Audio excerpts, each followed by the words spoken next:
Hello friends, मैं गौरव आप सभी का स्वागत करता हूँ मनी मेंटर्स में और उम्मीद करता हूँ कि आप सभी अच्छे होंगे और साथ में ये भी उम्मीद करता हूँ कि आप सभी को हमारे इस यूट्यूब चैनल पे काफ़ी कुछ सीखने को मिल रहा होगा। इस सीखने सिखाने के संदर्भ में कुछ हमारे दर्शक जो हैं, वो एसआईपी से रिलेटेड कुछ प्रश्न पूछे जो कि काफ़ी इम्पोर्टेंट है। तो मुझे लगा कि ये इंडिविजुअल को तो बता ही दिया था मैं, लेकिन साथ में आप लोगों को भी बता दूँ ताकि इससे आप लोगों को भी ये जानकारी मिल सके। अब ये इम्पोर्टेंट क्वेश्चन क्या-क्या थे? जैसे म्यूचुअल फंड कहाँ से लें? डिपेंड ये करता है। जैसे बैंक से ले, एजेंट से ले, वेबसाइट से ले, ब्रोकर ऐप से ले। तो इसमें मैं आपको बताना चाहूँगा कि आप चाहे किसी भी माध्यम से एसआईपी या म्यूचुअल फंड लेते हैं, आपका जो वो पैसा है,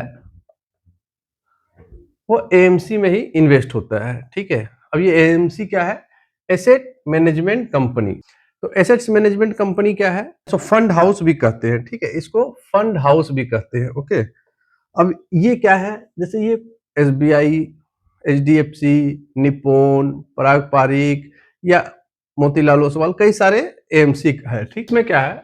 आप चाहे तो डायरेक्ट जैसे अगर आप एसबीआई में इन्वेस्ट करना चाहते हैं, तो एसबीआई के वेबसाइट में जाके वहाँ से जो भी आपको पसंद हो एसआईपी उसमें इन्वेस्ट कर सकते हैं या बैंक में जाके जैसे एसबीआई का ही मैं उदाहरण ले रहा हूँ कि एसबीआई के बैंक में जाते हैं, वहाँ पे जो भी आपको स्टाफ मिलता है उसको बोलते हैं कि मुझे एसबीआई में एसआईपी या म्यूचुअल फंड लेना है, वो आपका ओपन कर देता है। एक आता है इसका एजेंट और उसको हम लोग म्यूचुअल फंड डिस्ट्रीब्यूटर भी कहते हैं, ठीक है? उससे भी आप ले सकते हैं या ब्रोकर ऐप से भी कर सकते हैं। ब्रोकर ऐप क्या होता है? जैसे ग्रो अप है, एंजल वन है, ज़रोदा है, आप इससे भी इसको ओपन कर सकते हैं, ठीक है? तो ये तो आपका जो पहला प्रश्न था कि कहाँ से लें, तो मैं आपको ये बता दिया कि आप कहीं से भी ले सकते हैं। अब इसका फ़ायदा और नुकसान क्या है, ये मैं अभी आपको आगे बताता हूँ। तो जैसा कि मैं आपको बता रहा था कि कहाँ से लेने पे क्या फ़ायदा, क्या नुकसान है, ये मैं अभी आपको बताता हूँ। जैसे अगर आप डायरेक्ट वेबसाइट से लेते हैं, जैसे अगर आप एसबीआई का चाहते हैं, तो एसबीआई के वेबसाइट से ले सकते हैं, एचडीएफसी का चाहिए तो एचडीएफसी का वेबसाइट से ले सकते हैं। तो यहाँ पे क्या है, कंसल्टेंसी के नाम पे आपको कुछ नहीं मिलेगा क्योंकि वहाँ कोई आपको बताने वाला नहीं है कि कौन-सा लेना बेहतर है, कौन-सा नहीं है, ये आपको सारा खुद ही ट्रैक करना पड़ेगा, ठीक है? तो इसमें कंसल्टेंसी जो है आपको कुछ नहीं मिलेगा। एक्सपेंस रेशियो इसका लो रहता है क्योंकि इस पे क्या है कि कोई आप डायरेक्ट ले रहे हैं तो कोई स्टाफ नहीं है मतलब या कोई ब्रोकर नहीं है तो उसका पैसा आपको बच जाता है। हेल्प इन एनी इश्यू तो कस्टमर केयर को आप कॉल कीजिए, वो आपका हेल्प करेंगे, लेकिन वो भी आपको हेल्प इस तरह से नहीं करेंगे कि कहाँ आपको इन्वेस्ट करना है। कहाँ आपको इन्वेस्ट करना है ये आपको खुद ही मार्क करना होगा।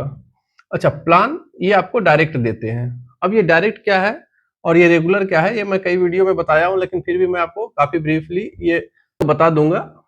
जैसे ब्रोकर ऐप से लेते हैं, तो ब्रोकर ऐप से भी कोई कंसल्टेंसी नहीं है, एक्सपेंस रेशियो भी इसका लो है और help in any issue customer care है, इसमें भी प्लान डायरेक्ट ले सकते हैं। बैंक से लेते हैं, तो इसमें भी आपको कंसल्टेंसी कुछ नहीं है। अगर बैंक के स्टाफ से आपका रिलेशन अच्छा है, तो हो सकता है वो आपको थोड़ा हेल्प कर दे।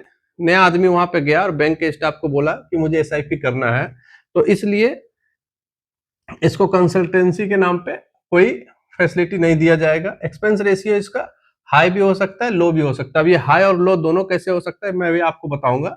अच्छा, हेल्प हेल्प में क्या हो जाएगा, banker if he want to help, अगर वो बैंकर आपका हेल्प करना चाहे तो, जैसा कि मैंने अभी आपको यहाँ बताया कि अगर वो आपका हेल्प करना चाहता है, तो वो बता सकता है कि कहाँ इन्वेस्ट करना ठीक है, नहीं है। अब यहाँ पे वो जो आपको प्लान देगा वो डायरेक्ट भी हो सकता है, रेगुलर भी हो सकता है। रेगुलर में क्या है कि इसका रेगुलर में एक्सपेंस रेशियो ज़्यादा हो जाता है। इसीलिए जो मैं आपको बताया ना, एक्सपेंस रेशियो आपका हाई भी हो सकता है, लो भी हो सकता है। वो डिपेंड करता है कि आपको वो यहाँ पे प्लान डायरेक्ट दे रहा है या रेगुलर। यहाँ जिस हिसाब से देगा, अगर वो डायरेक्ट देगा तो आपका एक्सपेंस रेशियो थोड़ा लो रहेगा, रेगुलर देगा तो आपका एक्सपेंस रेशियो थोड़ा हाई रहेगा, ठीक है? क्योंकि इस पे जो है, ये जो बैंक का स्टाफ है जो आपका म्यूचुअल फंड या एसआईपी ओपन कर रहा है, उसका भी कमीशन जुड़ जाएगा, ठीक है? तो कोशिश कीजिएगा जब भी आप कोई म्यूचुअल फंड या एसआईपी लेते हैं, तो डायरेक्ट में लेने का, ठीक है? क्योंकि इससे आपका थोड़ा एक्सपेंस रेशियो कम हो जाएगा। अब अगर आप एजेंट से लेते हैं, तो जैसा कि नाम से ही आप देख सकते हैं एजेंट, तो जब ये एजेंट है तो आपका हेल्प करेगा, तो जब हेल्प करेगा तो इसका भी कुछ एक्सपेंस रेशियो रहेगा, इसका जो घर चलेगा आखिर कैसे चलेगा? तो इसका तो काम ही है कि हेल्प करके लोगों से कमीशन लेना। तो वही ये कमीशन लेगा। और ये अगर आपको कोई प्रॉब्लम होता है तो ये हेल्प भी कर सकता है। और ये जो आपको प्लान देगा ये रेगुलर ही देगा। रेगुलर क्यों देगा? क्योंकि डायरेक्ट देने पे फिर इसको कमीशन नहीं मिलेगा, और कमीशन नहीं मिलेगा तो फिर इसका घर कैसे चलेगा? इसका तो काम है ना, इसके भी घर पे जो फैमिली है इनकी इसी पे चल रहा है। तो ये तो आपको कंसल्टेंसी इसी चीज का दे रहा है कि आपको प्लान बेचे रेगुलर में और इसको इनकम हो। ठीक है। तो दूसरा जो सवाल था आपका कि म्यूचुअल फंड कहाँ से ले और किसमें क्या प्रॉफिट है, क्या नुकसान है, ये मैंने आपको बता दिया। अब यहाँ से आप देख सकते हैं कि आपको किस साइड से करने पे प्रॉफिट है, नुकसान है। ठीक है। क्या फर्क पड़ता है अलग अलग जगह से म्यूचुअल फंड लेने पे? तो ये आप साफ देख सकते हैं कि क्या फर्क पड़ता है, कहाँ से लेने से आपको फायदा है, कहाँ से लेने से नुकसान है। ठीक है। अब ये तीसरा क्वेश्चन है, अगर ब्रोकर ऐप से हमने एसआईपी किया और वो किसी कारण बंद हो जाए तो क्या होगा? ठीक है। जैसे आपने ग्रो या एंजल या जरोधा किसी से भी अपना एसआईपी शुरू किया और किसी कारण सेबी ने उसे बेंड कर दिया, तो फिर क्या होगा? तो मैं आपको बताना चाहूंगा, अभी मैं जो आपको बताया ये है एएमसी, एसेट मैनेजमेंट कंपनी। अब ये माध्यम है, चाहे आप ले लीजिए वेबसाइट के माध्यम से, चाहे आप ले लीजिए बैंक के माध्यम से, चाहे आप ले लीजिए ब्रोकर के माध्यम से, चाहे आप ले लीजिए, इसको ब्रोकर या एजेंट भी बोल सकते हैं, एजेंट या ब्रोकर ऐप, जैसे जरोधा है, एंजल वन है, ग्रो अप है। आप ये आपका माध्यम है, आप जो पैसा इन्वेस्ट कर रहे हैं वो जा रहा है यहाँ। अगर इसमें से कोई एक बंद भी हो जाता है तो इससे आपको कोई नुकसान नहीं है। क्यों? क्योंकि आपका पैसा गया है यहाँ पे। यहाँ पे जैसे ही आप ओपन करते हैं तो आपके मेल पे या अगर आप घर पे आपका सेंड करता है हार्ड कॉपी, तो आपको एक फोलियो नंबर मिलेगा। वो फोलियो नंबर आप चाहे तो, अगर ये आपने ब्रोकर ऐप से लिया है और ये क्लोज हो जाता है तो वो फोलियो नंबर आप वेबसाइट पे जाके दोबारा रजिस्टर कर सकते हैं या कस्टमर केयर को बोलकर दोबारा अपना सारा डाटा देख सकते हैं, उससे कोई दिक्कत नहीं है। ठीक है। तीसरा क्वेश्चन है, अगर आप कोई एक ब्रोकर ऐप से म्यूचुअल फंड ओपन करते हैं और किसी कारण वो बंद हो जाए तो क्या हम इसको दूसरे ब्रोकर ऐप में कंटिन्यू कर सकते हैं? जैसे कहना है कि आपने जरोधा से इसको शुरू किया, ठीक है, और किसी कारण जरोधा बंद हो गया, तो क्या हम इसको ग्रो अप में कंटिन्यू कर सकते हैं? इंपोर्ट कर सकते हैं। ठीक है। जैसे इससे इसमें इंपोर्ट कर सकते हैं और उसके बाद इसको कंटिन्यू कर सकते हैं, कोई दिक्कत नहीं है। ठीक है। नेक्स्ट क्वेश्चन है, पैसा विड्रॉ कैसे करेंगे? ठीक है। जैसे जो आप पैसा इन्वेस्ट कर रहे हैं तो उस पैसे को, जो भी आपका पैसा इसमें इन्वेस्ट हुआ उसको विड्रॉ कैसे करेंगे? तो इसमें जो है redeem your investment, redeem your investment का ऑप्शन आएगा। जैसे ही आप रिडीम योर इन्वेस्टमेंट पे क्लिक करेंगे तो आपके जो रजिस्टर मोबाइल नंबर है उस पर एक ओटीपी आएगा, वो ओटीपी उस पर डालिएगा, प्रोसीड कीजिएगा, 3 दिन के अंदर आपका पैसा आपके अकाउंट में आ जाएगा। ठीक है। अब है, अगर कोई एसआईपी मिस हो गया तो क्या होगा? जैसे मान के चलिए कि 10 तारीख को आपका एसआईपी का डेट है, लेकिन किसी कारणवश आपके अकाउंट में पैसा नहीं रहा और ये एसआईपी आपका मिस हो गया, तो ऐसे में क्या होगा?